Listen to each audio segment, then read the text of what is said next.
तव्हांखे पंहिंजो मूं मिट अज़ीज़ ऐं हमदर्द समझी तव्हांजे लाइ मूं पंहिंजो दर खुलियल रखियो। पोइ कहिड़ी ज़रूरत हुई शमी रखे जो विच रस्ते में बि मुंहिंजी भेण सां थो ॻाल्हाए। जेकॾहिं गैरतमंद हुजे हा न त कंध हेठि करे उतां गुज़री वञे हा, पर तुंहिंजे पुट त बेगैरत हुअण जो सबूत ॾिनो आहे। मूसा थोरो होश में थी ॻाल्हा। मां मञा थो शमीर मुंहिंजे पुट ॿाराणी कई आहे, बाक़ी जे थोरनि जी ॻाल्हि करीं थो त असांजा बि तुंहिंजे मथां अलाए केतिरा थोरा हूंदा। तव्हांजा मूं मथां थोरा आहिनि ऐं तव्हांजे घर जो बि मां नीमक खाधो आहे। तॾहिं त तोवारो इहो पुट शमीर अञा जेरो आहे ऐं मूं पंहिंजी बदनामी पंहिंजे सिर जे मथां वसाए दरगुज़र करे छॾियो।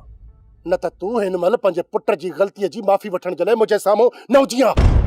इन ये पंहिंजे पुट शमीर खे कब्रिस्तान में हिन महिल दफ़न ई हा पियो। इन जो मक़सदु तुंहिंजी कावड़ असांजे मथां अञा घटि नथी थिए। हुते जेके मूं ॻाल्हियूं ॿुधियूं न बावल, मुंहिंजे हिन मन खे शाबस हुजे जो हिन महिल ताईं मूं सब्र कयो आहे। जेकॾहिं इहे ॻाल्हियूं तूं पंहिंजी छोकिरीअ मुतालिक़ ॿुधी हा न त बंदूक खणी हिन महिल तूं मुंहिंजे साम्हूं बीठो हुजी हा।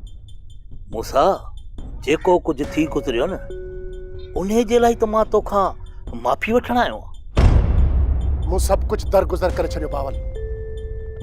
ऐं हा, अॼु खां पोइ पंहिंजा वास्ता बि ख़तमु सम्झ ऐं सम्झाए छॾिजांइ पंहिंजे हिन मोभी पुट खे ॿीहर अहिड़ी ग़लती न करे, न त पछताव खां सवाइ तव्हांजे पलव में ॿियो कुझु बि न हूंदो। मूसा पुट अञा ॻाल्हियूं करणियूं आहिनि।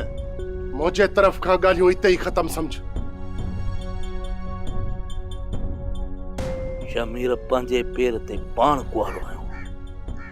हाणे मूसा खां रिश्ते जी घुर कीअं कजे? मूसा सफ़ा बखी लॻो पियो।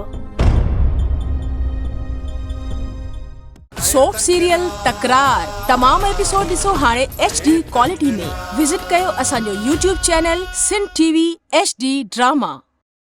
सब्सक्राइब कयो असांजो official YouTube channel Sindh TV HD drama ऐं वधीक अपडेट लाइ बेल आइकन खे क्लिक करियो।